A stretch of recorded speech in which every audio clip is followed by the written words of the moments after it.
Nesse sentido, eu quero citar como exemplo o caso mais evidente que nós estamos vivenciando com uma importância gigantesca hoje no nosso país.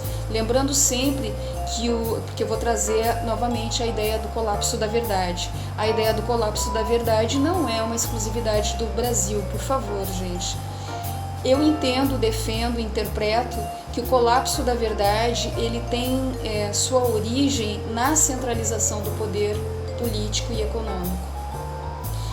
A centralização do poder, ou seja, o poder sobre as vidas de todos nas mãos de poucas pessoas, usa dessas estratégias de manipulação das informações, de mentiras, para poder ganhar projeção.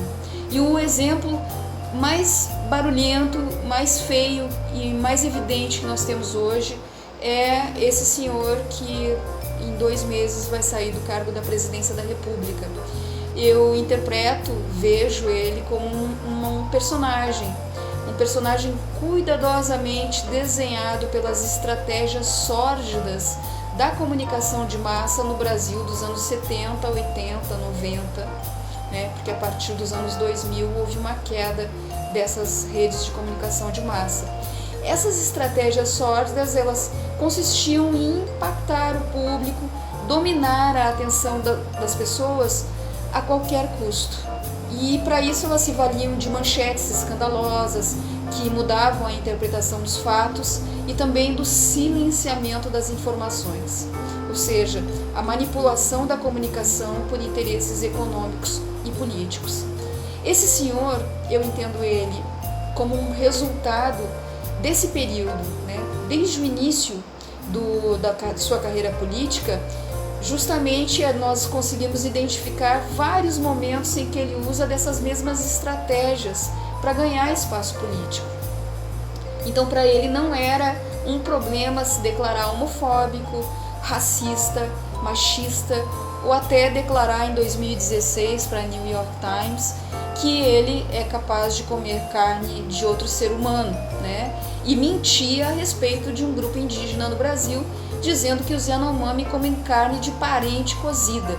Ele fala sobre o Surucucu, que é uma gigantesca base militar dentro da área Yanomami, e eu estive lá, eu vivi com os Yanomami por um significativo período de tempo, como pesquisadora do Instituto Nacional de Pesquisas da Amazônia, e durante as eleições, antes do primeiro turno, eu flagrei essa situação, vi a gravação dessa entrevista da New York Times com ele, em que ele declara esses absurdos. E os Yanomami já foram vítimas de várias declarações, inclusive livros escritos que já foram processados, condenados pelas suas declarações falsas.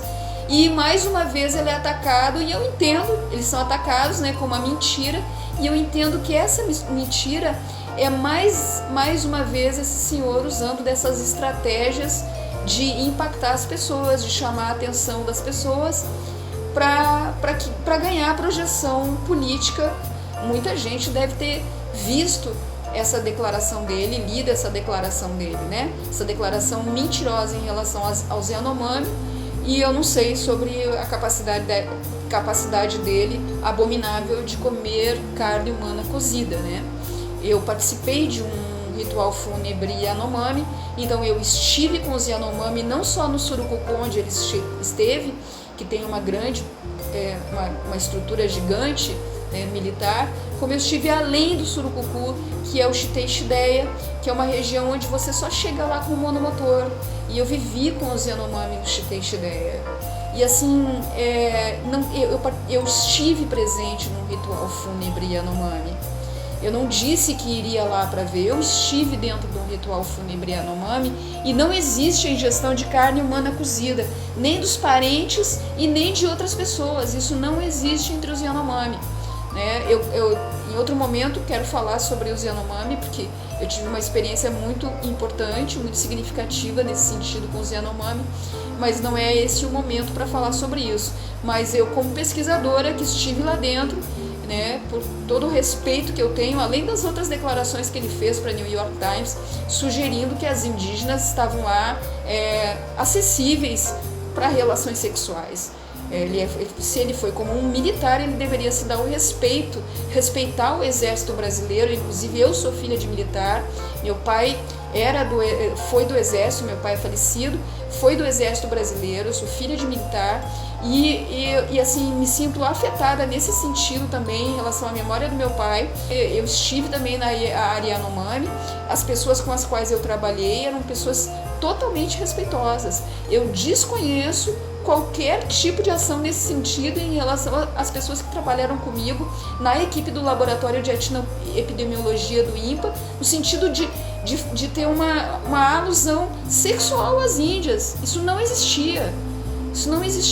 Então, poxa, ele tá aí prejudicando a imagem do Exército Brasileiro, e eu, em memória ao meu pai, me sinto ofendida em relação a isso, e também em relação ao fato de eu ter estado com os Yanomami naquela região e ter estabelecido relações com os Yanomami, relações de responsabilidade, de respeito, de reciprocidade, de amizade verdadeira, porque eu fiquei um longo tempo com eles, e considero isso uma afronta, um horror. Não tenho condições imediatas de reagir em relação a isso, mas esse senhor deve ser processado, sim, por ter feito essas declarações falsas contra esse grupo étnico e comprometendo as relações das pessoas que estão na área Yanomami, que vão, quer seja militares, quer seja pesquisadores, quer seja profissionais da área de saúde ou da área de educação, que vão até lá para exercer suas funções, seus trabalhos. Então, é um caso muito sério que não tem sido dada atenção devida a essa declaração desse senhor, né? Então, agora uma ênfase que eu vou dar sobre o fracasso desse senhor, além do que a gente está vendo, né, que está acontecendo, que ele perdeu as eleições, mas eu entendo isso como insatisfatório. Eu quero falar sobre a posição dele, que também foi que eu interpreto como, mais uma vez, ele usando dessa estratégia de impactar as pessoas sobre as suas posições, sobre as suas colocações, para ganhar projeção em relação à pandemia.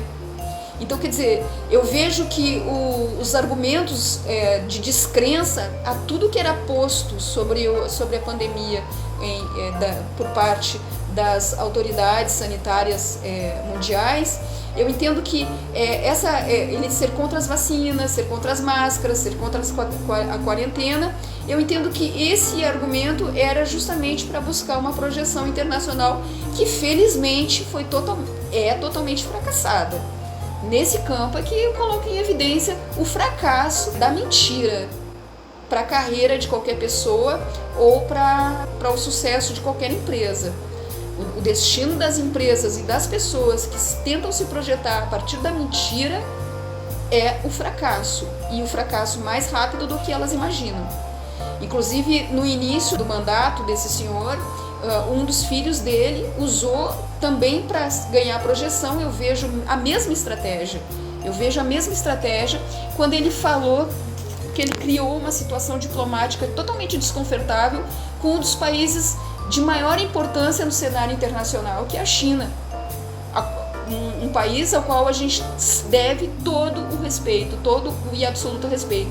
Então, um dos filhos dele faz uma provocação em relação à origem da doença, criando um desacordo diplomático com a China, e eu vejo isso como uma tentativa de se inserir nas relações internacionais a partir dessas estratégias sórdidas que essas pessoas aprenderam aqui dentro do Brasil, que eu vejo explicitamente nas redes de comunicação de massa nos anos 70, 80 e 90. Então, eu digo tudo isso para enfatizar que a verdade, a estabilidade, o respeito são fundamentais para influenciar grupos sociais, populações, a própria humanidade hoje. Ou seja, quem não falar a verdade sobre os fatos vai cair. E vai cair mais rapidamente do que imagina. Qual o maior problema nisso? É que, infelizmente, essas pessoas, empresas, devem cair e arrastar outras pessoas consigo.